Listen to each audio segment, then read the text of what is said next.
What's up, everybody? Jeff Morris here with THiNK International. Today we interview Mark Clark, pastor of Village Church in Vancouver, British Columbia, author of The Problem with God.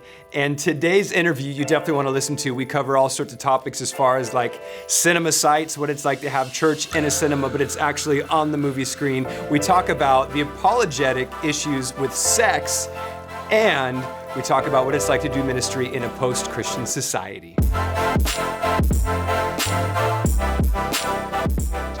What's up, everybody? We're here with Mark Clark, pastor of Village Church, not The Village, but just Village Church. Right, yes. In British Columbia, Canada.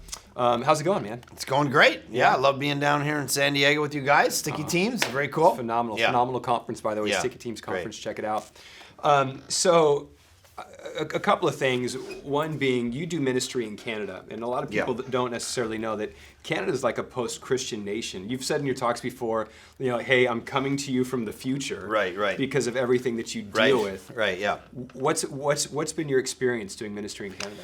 I mean, what I mean by coming to you from the future, it's probably a generation more secularized than the United States, and so we've already kind of been through politically, socially, theologically, a lot of the things that the States is kind of facing right now. And so you had a country that was probably 80, 90 years ago pretty Christian, and then over the last probably 40 years has become very post-Christian. And so how do you reach a post-Christian culture, a culture that's been through Christianity, come out the other side of it? So we planted a church 8 years ago with a desire. I grew up in a non-Christian home, and so we kind of went after people like me. I didn't walk into a church till I was 19, and so how do you start a church to reach people like that, unchurched, de-churched people who don't care about this, who are asking whether it's true, they're asking whether it works. How do you actually reach them? So we started that 8 years ago, and 16 people. And how did you do that? How did you get them to listen to you teach the Bible? Well, originally for a while they didn't. Well, it was 16 of us, and yelling at 16 people, telling them to repent is not as fun. But anyway, and then over time, you know what it was? It was the gospel started changing people's lives, and it was like. It was teaching through the text and showing how the gospel, really shapes our sex life, our money life, our family life, everything about us. There's no kind of secular, sacred divide. All these spheres are, whether it's business or art or whatever. And so we started reaching people from all types of entrepreneurs who run businesses, nurses, soccer moms, because we're giving them a vision for go out and be missionaries in every single context that you've got. If you get the gospel straight in your own life, you go out and that started to just blow up, and people started to show up and get their life changed and invite their friends and family, and then the snowball effect started to happen because new people bring new people. So that's what started to happen. Yeah. So And you were probably a pastor that was talking about subjects such as how does the Bible affect your sex life and so on and so forth that other people weren't.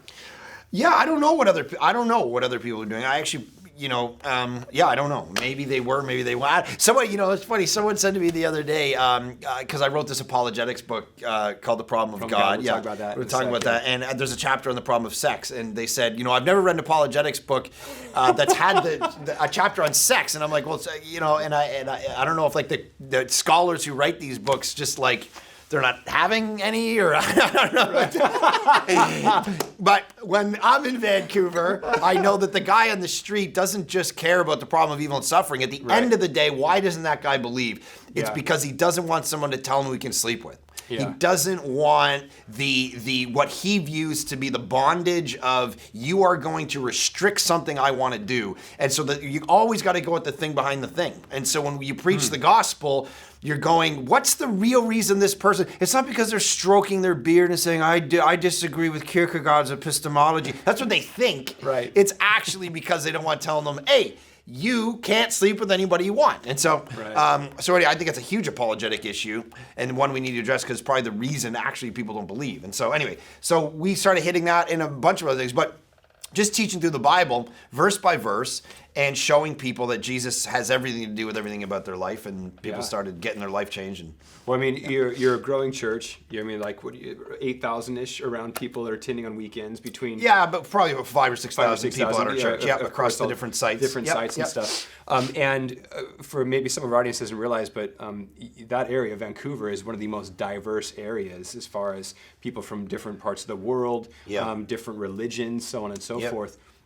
How are you guys purposefully hitting that diverse population? Well, I think you got to talk about it. You got to address it in every single. So the example I sometimes give when I get to talk to pastors and leaders is, if I'm preaching through John 3:16, I'm picking apart and using as a dialogue partner every single one of those worldviews the whole time I'm going. And so I'm for God. Let's stop.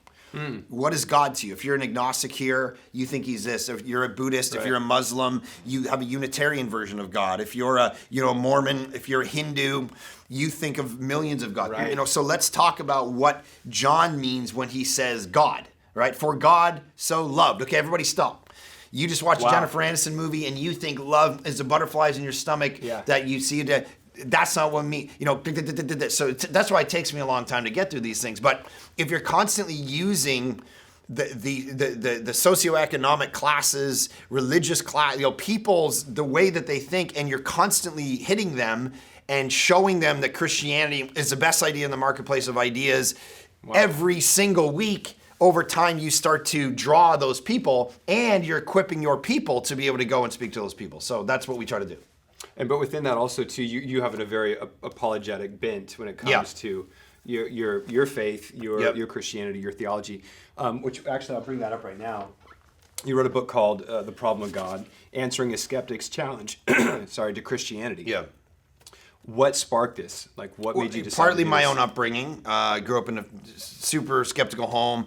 I tell a story in the beginning of the book to kind of illustrate that my dad named my brother Matthew, but told my mom that he'd only spell his name with one T because he didn't want to be biblical. And then 4 years later, they named me Mark. So clearly he didn't understand the irony that he's basically walking around with the Gospels as a family.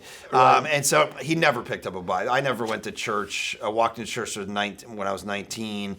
And these, for me, these historical, evidential, I've always been an evidential person. I've needed proof to believe things my whole life. Just because something feels good to me doesn't mean it's true.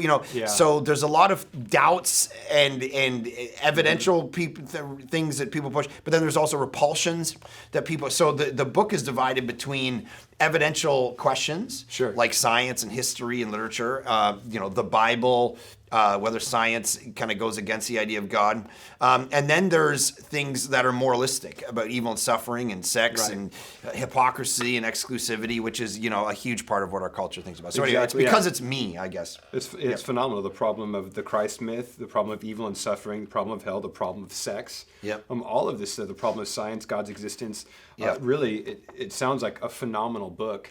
So if I am a believer and I want to gift this to one of my non-believing friends, would this kind of go through and begin to answer a ton of questions for them, or bring up more questions, or create dialogues? The best way to do it is that I've found is you read a chapter a week, and then you go for a drink and you sit and you talk about it. Your unbelieving friend, he read and some of this stuff he's going to be like, I didn't have that one, I didn't have that one, I didn't have that one. So it's the kind of book you can parachute. You don't need to read it chronologically. If your issue is the problem of hell, dive into the problem of hell. It's pretty well segmented out. You don't need the earlier chapters to understand the argument of hell and why, it's probably actually a justice issue, and there's a reason you actually, So I think that having those conversations is super helpful. The sex one, I think, is the longest chapter for you kids out there.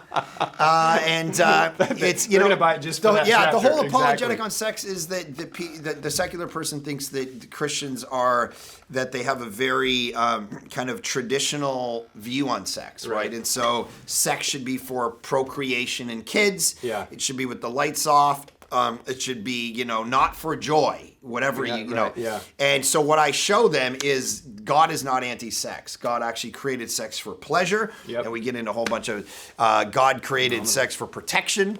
And in the context of marriage, actually, it's funny. A lot of stats show that married sex is actually the best sex. Yeah. That when you go, the myth of our culture is that if you live in, Chandler's world of like Friends, or back in New York with Joey and the boys, you'd be having the most sex of your life, and you'd have the most pleasure. Hey, I'm Phoebe. Yeah. I get to, and.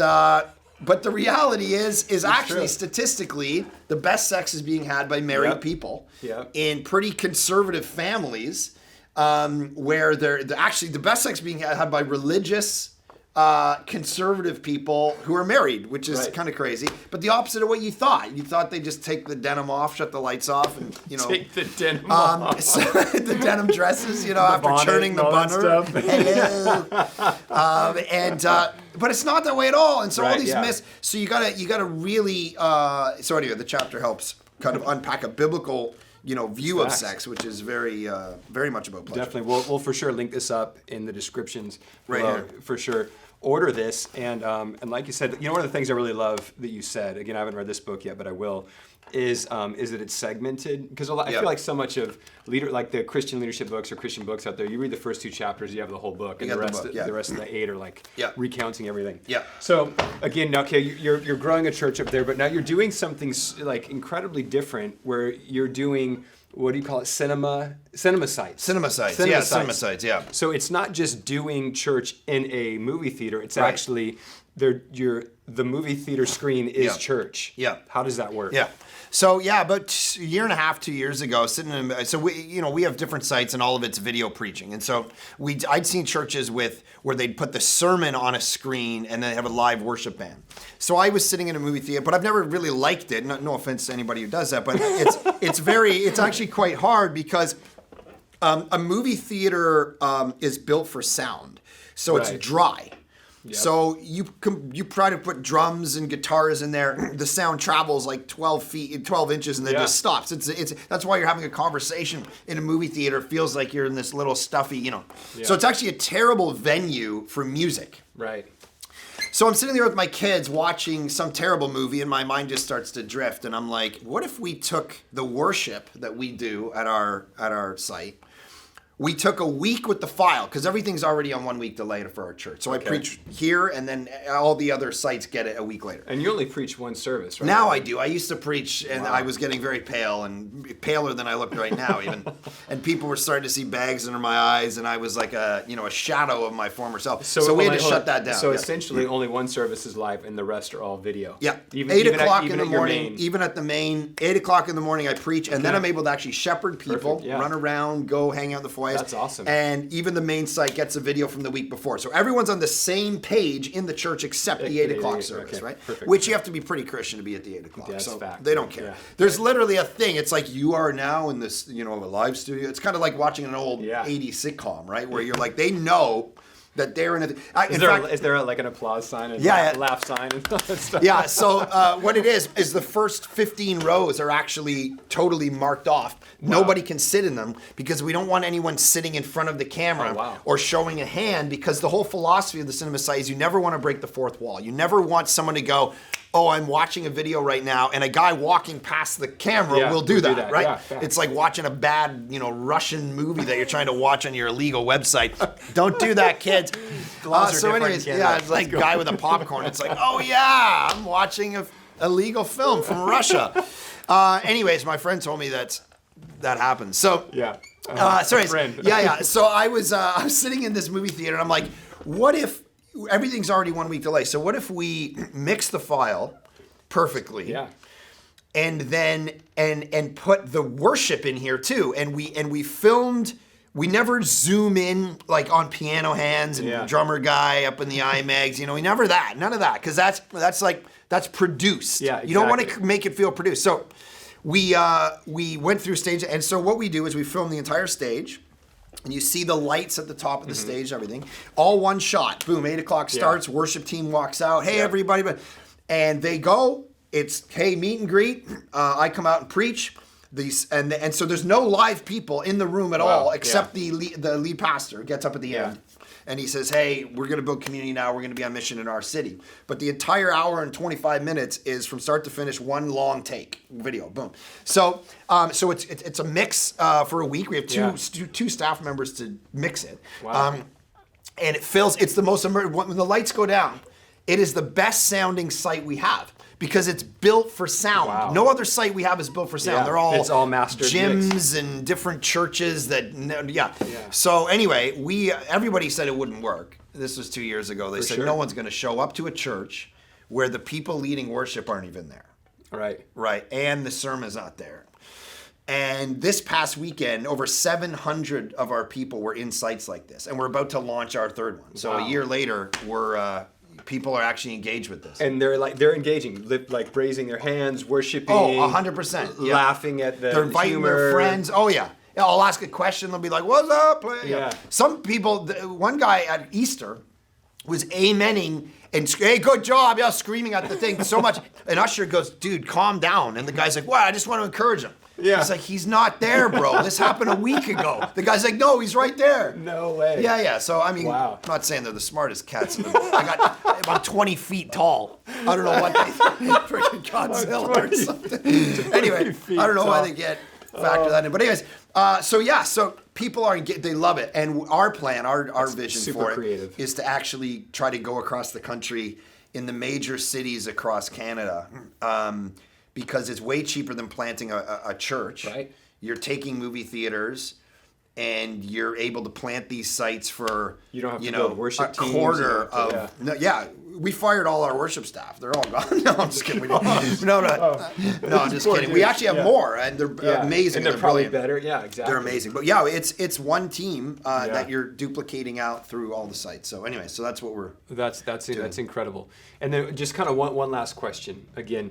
Leading through all of that change, leading through, hey, we're going to do something that most people think it's not going to work. Yeah.